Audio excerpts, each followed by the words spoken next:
Hello and welcome to the debate. I'm your host Sana Makbool with you at PTB World. In today's show, we will be taking a look at the very successful Geneva Donors Conference. Of course, this was held for Pakistan's climate change response and to be able to address, of course, the challenges that Pakistan continues to face in the aftermath of the devastating floods in the year 2022. We have in the past, of course, seen that there was a lot of issues with regards to the conversation around climate change and the global collective response. We've also seen that Pakistan has led this front and has spoken about how loss and damage needs to be an important part and how whatever the international community will provide is going to be a part of climate change justice. In this particular conference also, Pakistan demanded about $8 billion and we've successfully gotten pledges for more than $10 billion, which is of course a huge success with regards to where Pakistan stands today, both in terms of the economic challenges that the country faces and also the response that is required in the plethora of issues, of course, that the country is facing with regards to climate change and the devastating floods. There are, of course, a number of questions that still remain in terms of how this is going to be proceeded further, especially with regards to the kind of info that we'll see, what sort of mechanism is going to be there, how we're going to be following up on the pledges made, the link, of course, with the IMF's 9th review and its success, and then, of course, the fact that many multilateral organizations have also committed the pledges and so, of course, have other bilateral arrangements also been made. But what exactly is this going to mean on ground for the people who are suffering still with regards to the devastating issues, and how in terms of time also Pakistan is facing quite an urgency since the next monsoon is only about 6-7 months away, and then we also of course have the remaining fiscal year which has its own challenges, and Pakistan of course due to some cash inflow will be able to buy at least some time with regards to the economic conditions and challenges it faces. But there has to be an important infrastructural and fundamental change in order to sustain ourselves both economically and on the climate change front. So we'll be taking a look at all of these issues in our discussion today and try and understand what challenges lie ahead and what the real success of this conference is going to mean. For this and more, as always, in the studios, I've been joined by senior analyst Farouk Qatafi. We've also been joined in the studios by guest Mr. Ali Tauqeer, sheikh, who's a member of Pakistan Climate Change Council chaired by the Prime Minister. Thank you very much, Tauqeer Saab, for joining us in the studios. We've also been joined online by Dr. Khaqan Najeeb, who's former advisor, Ministry of Finance, and we'll also be joined by Dr. Vaqar Ahmed, a joint executive director, SDPI. Thank you very much, everyone, for being a part of the discussion today.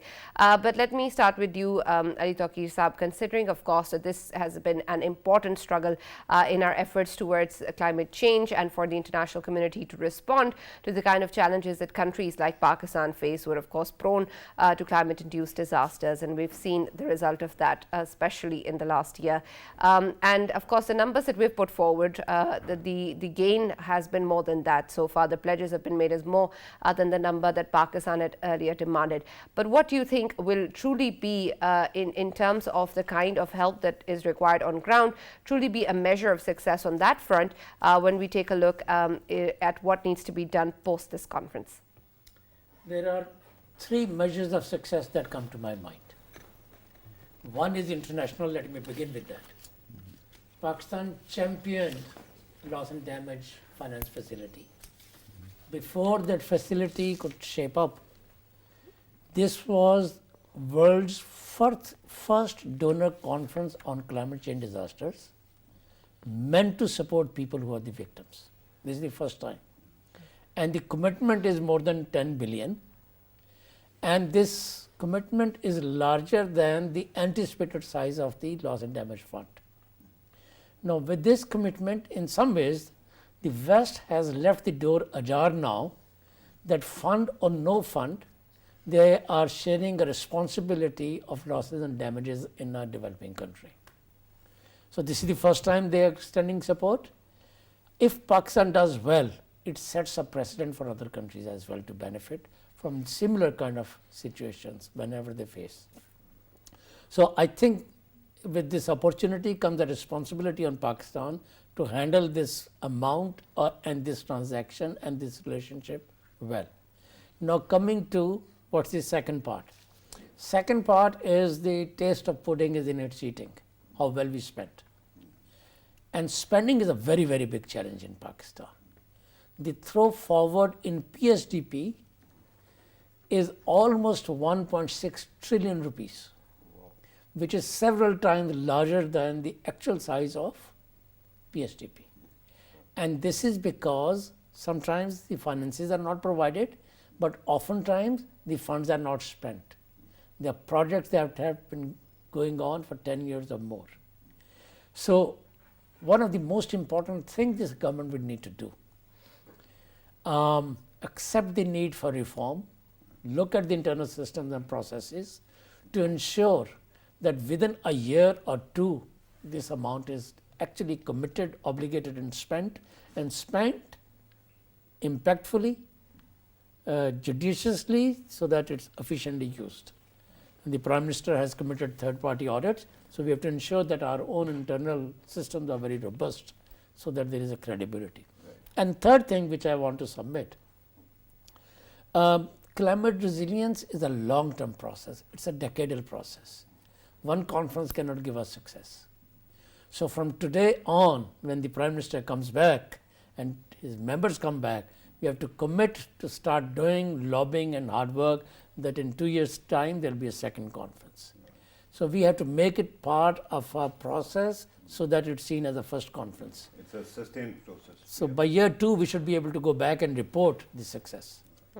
Absolutely. And these are, of course, important factors that we need to look at and we'll discuss further in detail. Dr. Khaqan, Najeeb, considering, of course, that right now there is a lot of emphasis on the fact that these pledges and the inflow resultantly will, of course, help us economically as well. There is a lot of discussion with regards to how this conference is contributing towards us being able to buy some time at the economic front as well. And also with regards to the floods, there is a lot of concern that the pledges that have been made are linked to the success of the 9th review of the IMF, and so collection perhaps is also dependent on how we will perform on that front, and will be able to get these numbers ahead. So in terms of the actual figures that we'll be seeing, and at what time we'll be seeing, where do we stand, and if so much is dependent on the IMF's 9th review as well, how do you think that this conference has impacted the IMF, or is it the other way around, that the IMF the discussion, the 9th review, will be impacting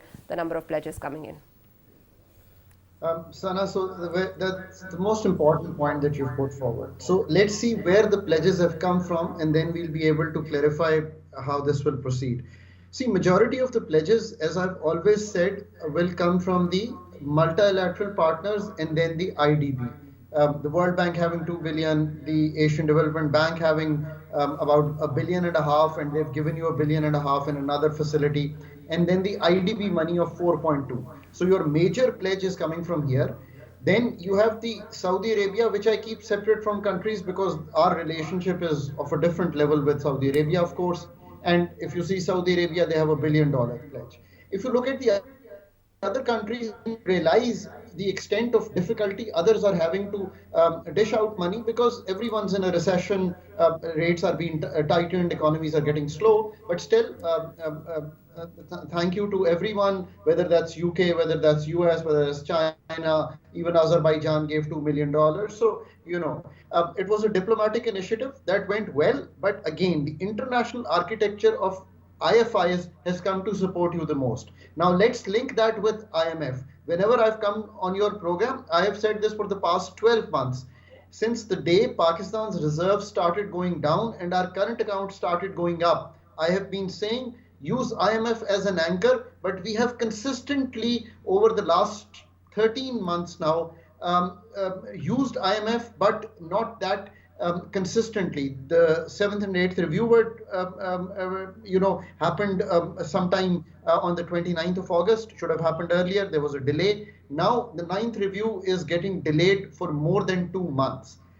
What this does in terms of help, as I keep saying, this is a good success, is that it says that the IFIs have put up some funds which they are willing to give to you, and in the next 6 months also I can see a flow improving. So the $30 billion, a figure that now is everyone's gotten well versed, that we need for FY23 till June, this will help move towards that figure. Now IMF, when we go back, we discuss gross financing with them. We will say that we have some money coming from here, but IMF still stays to be the anchor, son. Why do I say that? Because these funds will also flow once the ninth review is complete. If there is still a delay in the ninth review as we move on, the funds flow will be slower. Though you also have to remember that these funds will now flow when we do the projects, when we set up a PC1. It is a time-taking process. But the World Bank's already started this in December a month ago. Asian Development ADB has some projects in the pipeline. USAID has some projects in the pipeline. So these monies can flow, but they are largely always contingent on the seal of approval which comes with the fund. So we cannot leave that. We should not leave any stone unturned to move to the fund. Even today, if you see the Kingdom of Saudi Arabia and I'm very happy that they have said so, that we want to move on the $2 billion deposit, which will take our total deposit to $5 billion. So they are studying it. Now, if you see the undercurrents in that statement, I mean, the study is how is Pakistan doing in the international arena? How are we doing with the fund? How are we setting up our investment basket so that they can increase it to $10 billion? So a lot of onus of the hard work comes on us. Let me give you an example how hard work helps. We had a $16.3 billion plan that I went through in detail. And, Sana attended the whole conference, the whole day yesterday. So I'm very well aware of what went on. Pakistan showed that $10 billion in agriculture, $10 billion in health, education, energy, and water, a couple of $1 billion for agriculture projects. So, you had a plan. That plan was vetted by whom? By the World Bank, by ADB and EU. So when you went there, they were already aware. So they acted, as I have always called them, as development partners. The countries acted as your partners. IMF should act as your partner as well, and that's the way forward for Pakistan. It was a diplomatic moment. We came well. Makes me really happy. Right, all right, and that's of course encouraging. Dr. Vaqar, considering of course that there is a lot that depends on how we're going to be able to proceed forward, especially with regards to the IMF and then actual projects on the basis of which of course a lot of this money is going to flow into Pakistan. How exactly do you think that Pakistan is going to be able to at least secure this in a time frame that is going to A, benefit the current economic challenges that we face, and B, prepare us for the next monsoon season? Yes, thank you very much. I believe that Pakistan will need to move really fast. I think the systems, the way they operate, and I agree with Dr. Khaqan, Najeeb, that of course the entire process will have to take the route of PC1. But I really hope that even if we take that traditional planning cycle approach, this will be expedited. We have just seen KP Finance Minister's message a while back, where he has shown some skepticism, stating that things may get delayed given the inefficiencies in the system. So one just hopes that this time around, planning department, not just at the federal level, but also at the provincial level, will really buckle up and really make use of this opportunity that is knocking at our doors and really frame the nuts and bolts really quickly for implementation. Having said so, I must say that this flood has also, of course, exposed the capacity challenges as well. It's not that one did not have a relief, rehab, recon plan on ground. It's not that one didn't have the early warning systems on ground.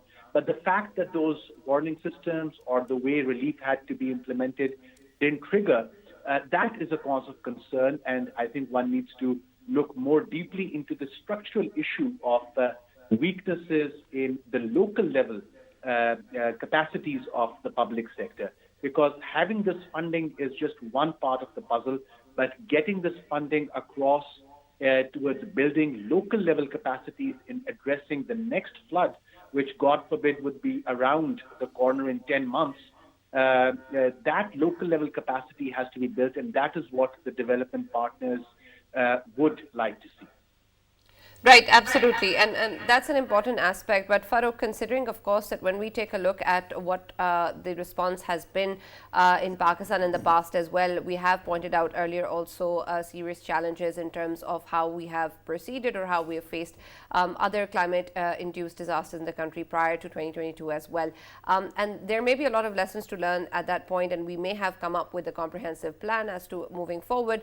But isn't that based perhaps on a lot of the conditions that again perhaps are not really looked into as much in terms of coordination or political consensus or the economic challenges or the way that we need to plan it for in a long-term time frame.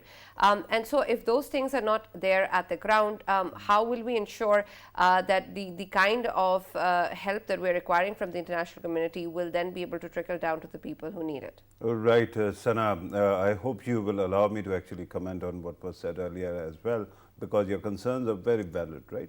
But I'm going to actually talk about these systemic problems that you highlighted as well. But let me first start by once again, I think every panelist has thanked the world community. But let me explain to you how personal I feel about this. You know, there's this, let me use my own life as a metaphor. Right, when you know, somebody dies in the family, perhaps a father or a father figure, at that time you feel that you're alone, right? And you're there's an isolation. What will happen tomorrow? You don't know, right? Happened to me. I was 16 at that time.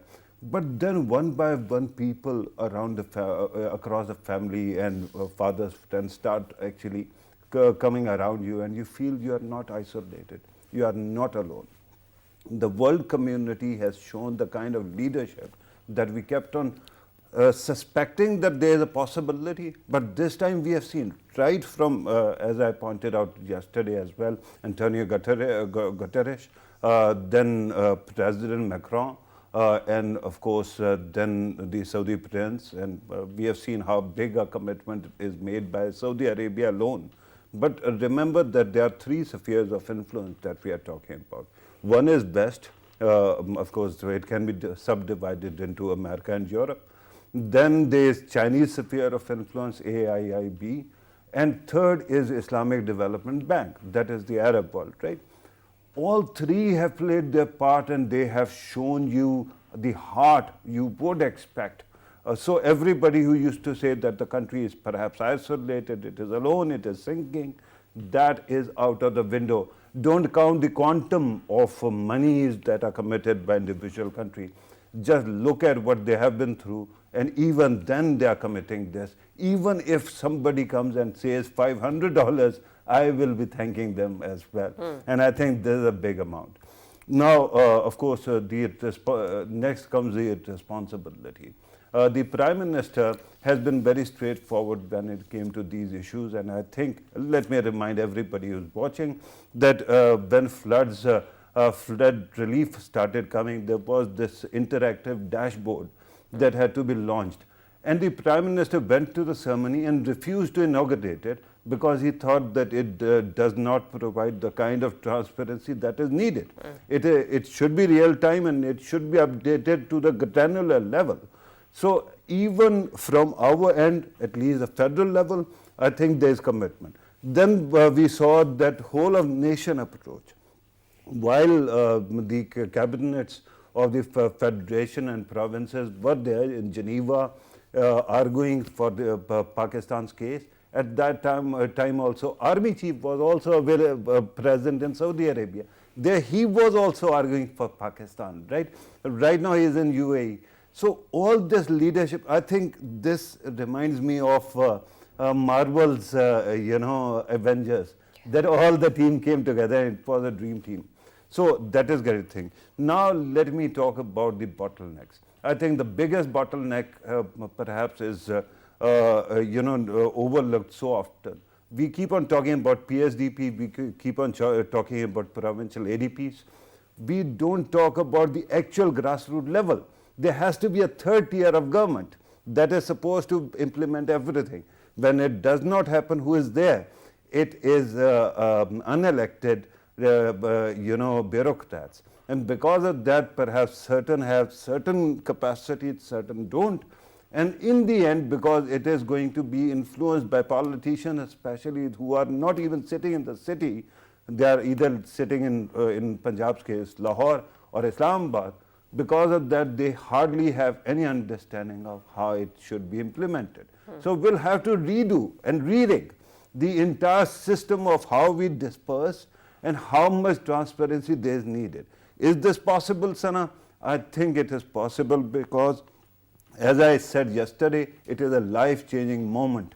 If it is a moot point, if you want to correct yourself, this is a great moment. Otherwise, we'll keep on repeating history, and we will be, Marx had said that history is repeated first as tragedy, then as farce. Then in future, it will boil down to tragedies and farces. So let us hope that this time we all come together and pull the country out of this mess. Right, absolutely, and that's extremely important. But Dr. Khaqan, considering, of course, that these are serious issues that we have to be taking a look at the domestic front as well, and you, of course, were talking about the kind of comprehensive plan that you've also witnessed and were a part of.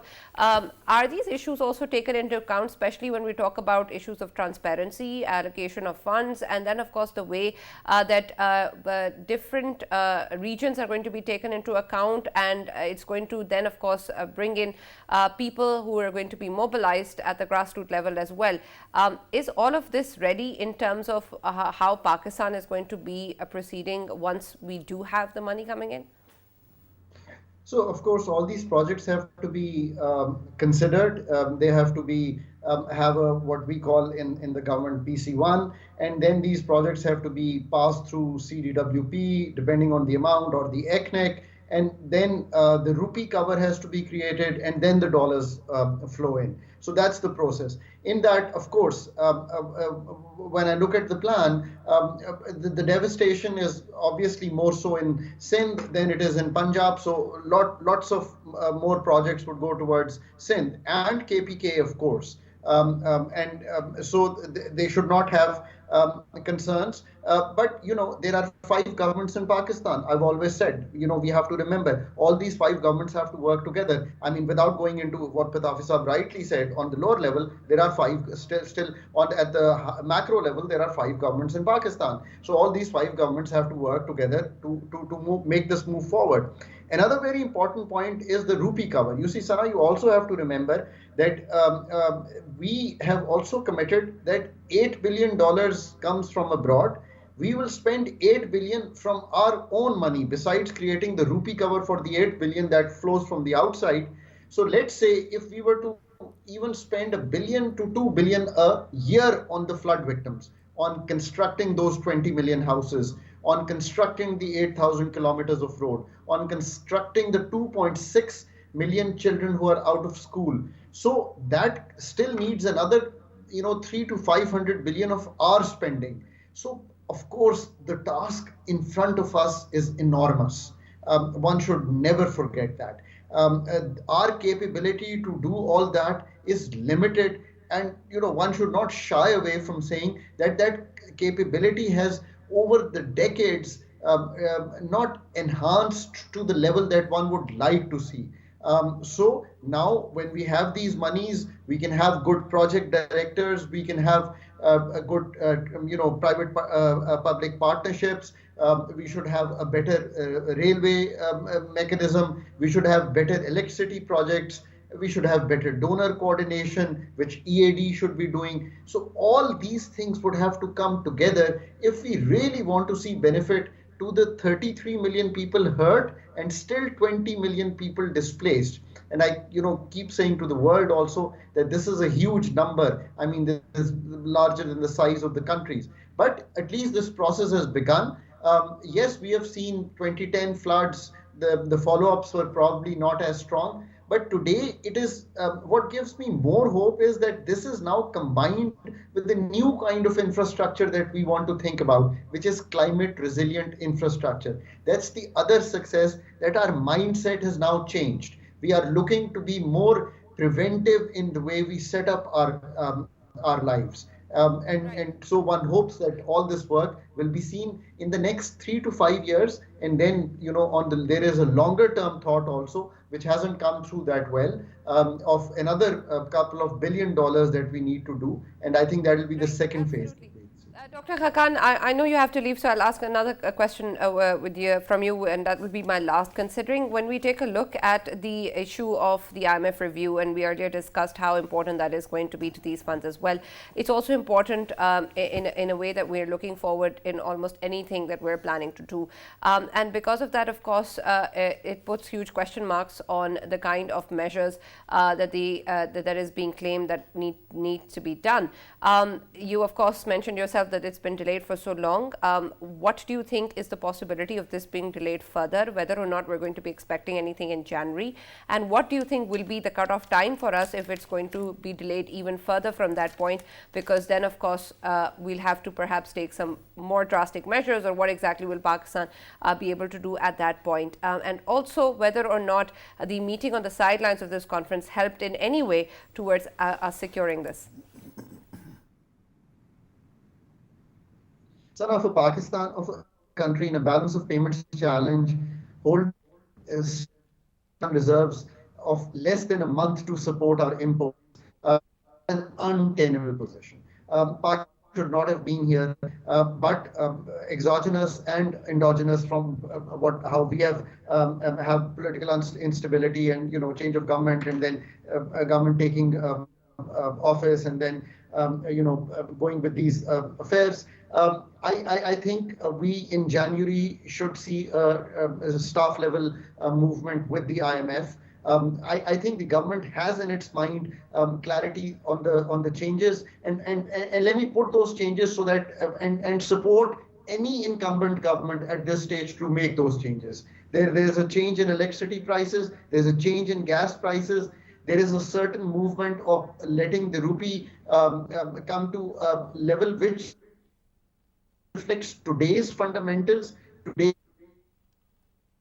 market perception, and Pakistan's holding of the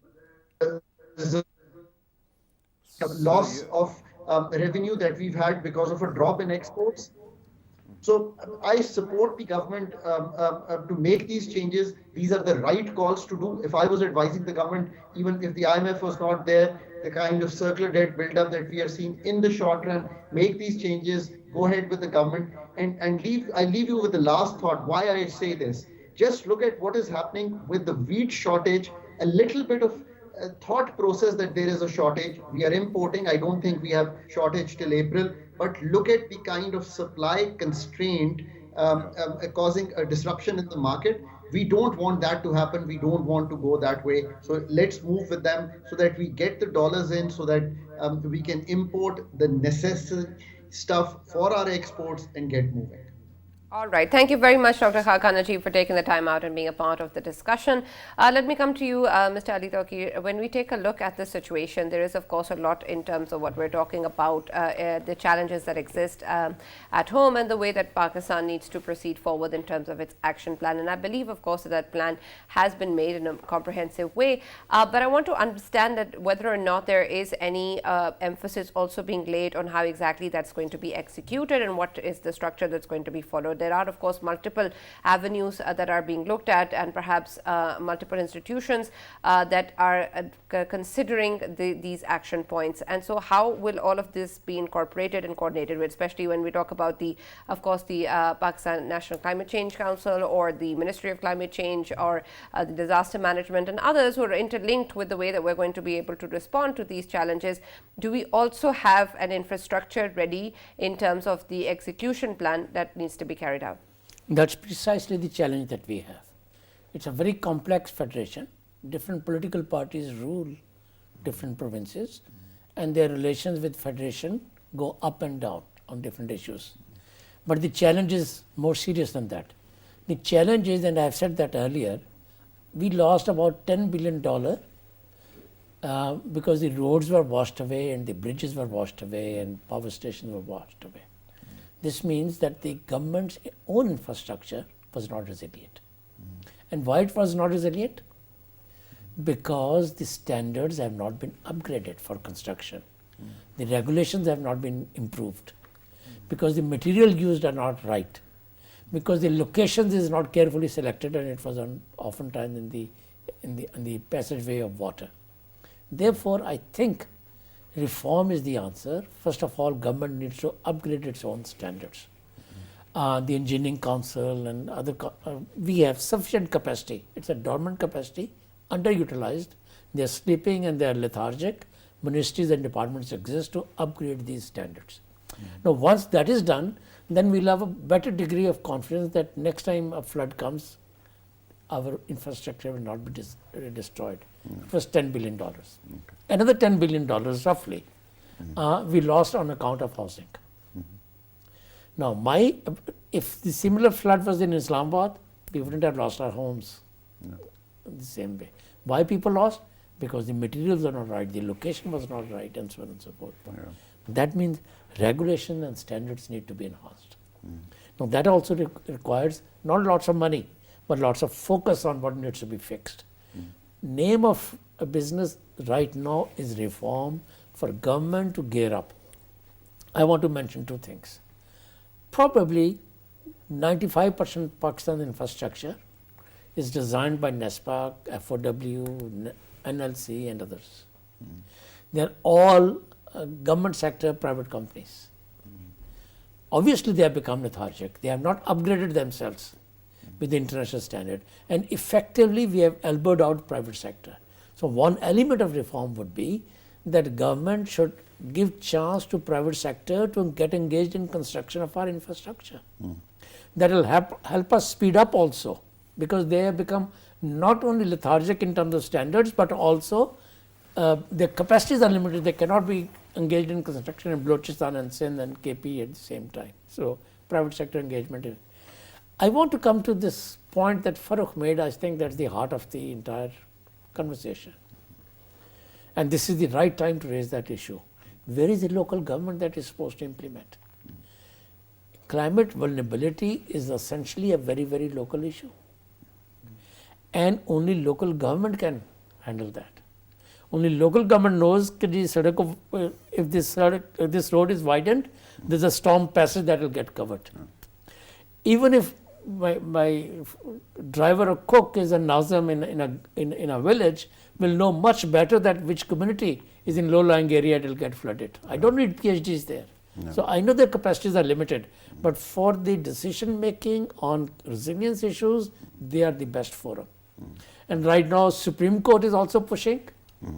Political parties are also pushing for local government elections. Pulling actually. And international community is also saying that do action on resilience, and this is what Government of Pakistan committed in the document, that will bring participation. So, this is an extremely important part.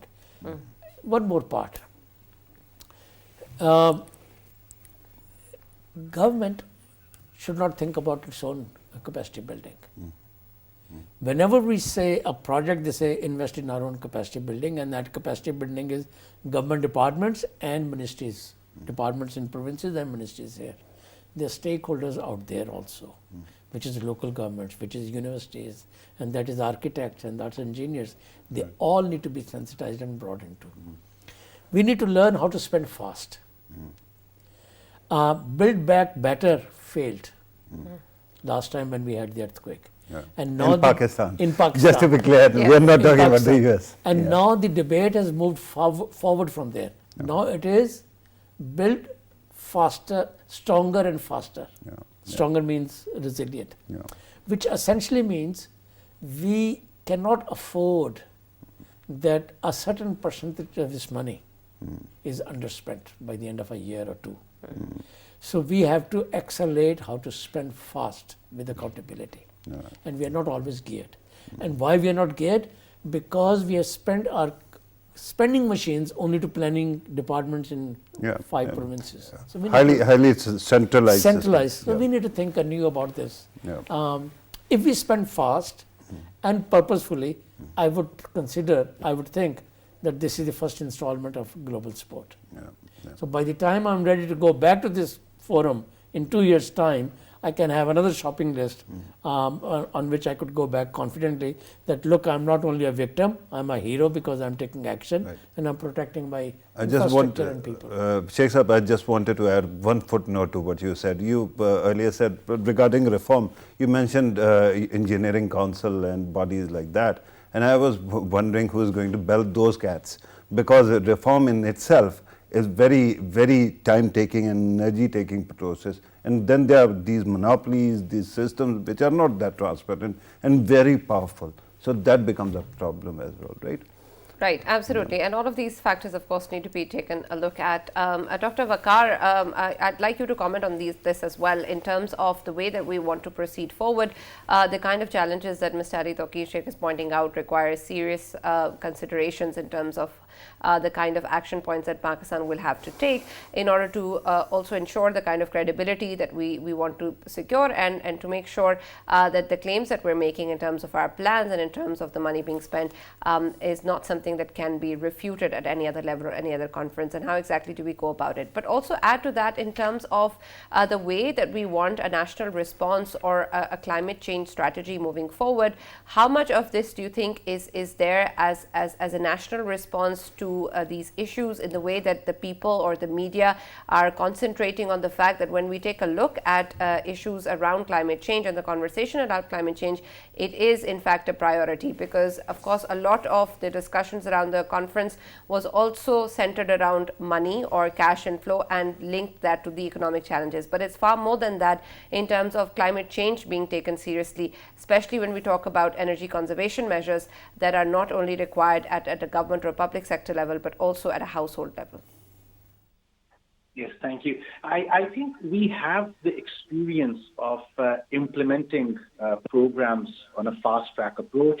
We have seen this during the early harvest program of CPEC, when the Chinese government really wanted us to demonstrate how fast we can really mobilize CPEC's early harvest phase, And we did move forward with institutional arrangements, not just at the federal level, but also at the provincial level, and all provinces were on board.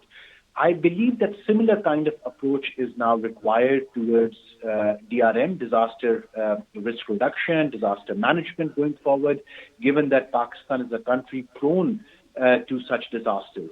And if this time around we are serious about really having disaster response funds which act in the benefit of the people, we'll really have to institutionalize them and not, of course, just keep them there to show to the development partners that, yes, we have this facility, whereas in a sense we never had funds lying for disaster response. But it's only after the disaster comes that we cut funding from elsewhere to fund our disaster response. But now, of course, that we have committed to the donors that this disaster response fund will remain at the provincial level as well, at the federal level as well. I'm really hoping that this funding will be secured. And we do have a public finance law as well, which I'm hoping will help this cause. I think the other point that you have pointed out is a much more important agenda, which is how does the country plan to combat the overall threat of climate change. I'm happy to see a more proactive Ministry of Climate Change this time around. It has been acknowledged globally. But having said this, you are seeing this firsthand, that on a daily basis, our large cities are being rated across the world as having the worst air quality, which means that despite of having a good policy, that policy has not translated into action at the city level, at the municipal level. And this is where I think it's not rocket science. This is where I believe that, going back to what Ali Tauqeer Saab was saying, that the disconnect between the policy level and the practice level has to be resolved. That is one. Second, I am, of course, it's heartening to see that provinces have not waited for the federal government, and two of the provinces are now really moving fast towards their own adaptation plans. And I'm really hopeful that they will prioritize this and they'll implement this on a real war footing. Right, absolutely. And Dr. Waqar, considering, of course, the energy conservation measures are an important aspect of the way that the government wants to also be able to tackle such issues, how do you think that that is going to come around, especially when we talk about steps taken in terms of savings? Now that's going to impact the industry, and then also the perhaps ambitious targets of solarization of many public sector buildings, also mainly the federal capital by April, which is just around the corner. I think this is what brings me back to the commitments under the fund program. And IMF is actually also hinting towards what you have said, that energy conservation has to be one important part of the overall energy sector reform. And you cannot do away with this or delay this if you want to resolve the circular debt issue. That is one. Second, of course, the focus on renewables, which of course is there, but under the fund program, they are stressing upon structural reforms in the energy sector, which expedite the renewable and alternate energy windows in Pakistan. And that can only happen, of course, once the competitive energy markets framework, which has now been introduced, is implemented in letter and spirit. Right, absolutely. Farooq, a lot of the factors that we've discussed in terms of what needs to be done, right, especially with respect to what Pakistan can do, are perhaps big steps that need to be taken. And a lot in terms of that direction is also something that we need to perhaps start seeing now in order for them to be able to materialize into something that can help us. But in terms of the urgent measures and immediate steps that need to be taken now and perhaps in the next couple of months to even move in that direction, what do you think Pakistan can do? Because whenever we talk about these big shoots, I want to break it down and understand what is possible and what's not. Right. Sana, I think that whenever we talk about legacy of the previous governments, and remember how many times I said that Imran Khan Sahab was not playing on his strengths, right? That he has done many good things and he should take credit. Now let me actually individuate who the team players were, and they have set a good example. For example, BISP SARS project, right? Dr. Sania Nishtar actually laid down a very effective method, data collection system, right from geotagging to satellite monitoring and all, right? So we have the data and we can check, go back and check 6 months ago how much damage was, before, what was the state of affairs before the damage and what is the impact on people, right? Because of that data, you can transfer cash, because that is very effective way to help people who are really, really displaced and dispossessed at this moment and just sitting under open skies. This is one thing. Secondly, they have to have roof over their head. They have to have a meal in their belly, right? They have to have the normal provision, health care. How many basic health units have been swept away? How many, umpteen other things like nurseries, educational institutions have been swept away by water. So first of all, start rebuilding a life, because human beings are most important. They come first. And we keep on talking about 33 million people impacted by this. I really wonder if we start actually asking people to come in and stand in this room, only 1,000 people will make it so crowded. And we are talking about 33 million people. And remember when the flood started, I actually pointed out that even in 2010, the comment that I got from some friends of ours who were actually working on relief and rescue, they said that we knew the scale of urban poverty. We did not know the scale of rural poverty, and because of floods, that has been carried to the main arteries. And now we know how poor people are. So at this moment, start rebuilding lives. That is the easiest thing to do. Then of course, right from drainage system to rigging the system in such a way that you have better embankments, you have better climate resilient infrastructure. That all can happen. But this is the low hanging fruit that we can do immediately. Right. Secondly, finally, transparency is a must, Sana. especially not at the top level, not at the provincial level, at the grassroots level. Till the time you don't have that transparency, the problem will become that any unelected bureaucrat, he gets the monies and doesn't know what to do with that money, and that becomes a problem, because usually at the end of every fiscal year these funds actually lapse and they are sent back, or they are thrown out, just to ensure that you don't get this red mark on your file that you couldn't actually utilize the funds. So for all those things, you'll have to have a very coherent and very focused development and sustainable development policy. And that can happen only, and I'm really glad that there are certain people, even when this time we went, I was really glad that I saw Taimur Jhagada also sitting there, right? The provincial finance minister, because it is important. We can play politics when we want. At this moment, we have to save lives and save the country. Absolutely. So for that, I thought that all hands on the deck approach was great. Absolutely. Thank you very much, Mr. Ali Tauqeer, Sheikh, for joining us. Thank you very much, Dr. Vaqar Ahmed, for joining us, and of course, Dr. Khaqan Najeeb, who has joined us before. And thank you, Farooq, for always being part of the debate. There's much, of course, that Pakistan needs to think about and do with regards to its climate change response, and if it needs to, of course, survive other climate-induced catastrophes that have the potential to hit the country and the kind of economic challenges that we face.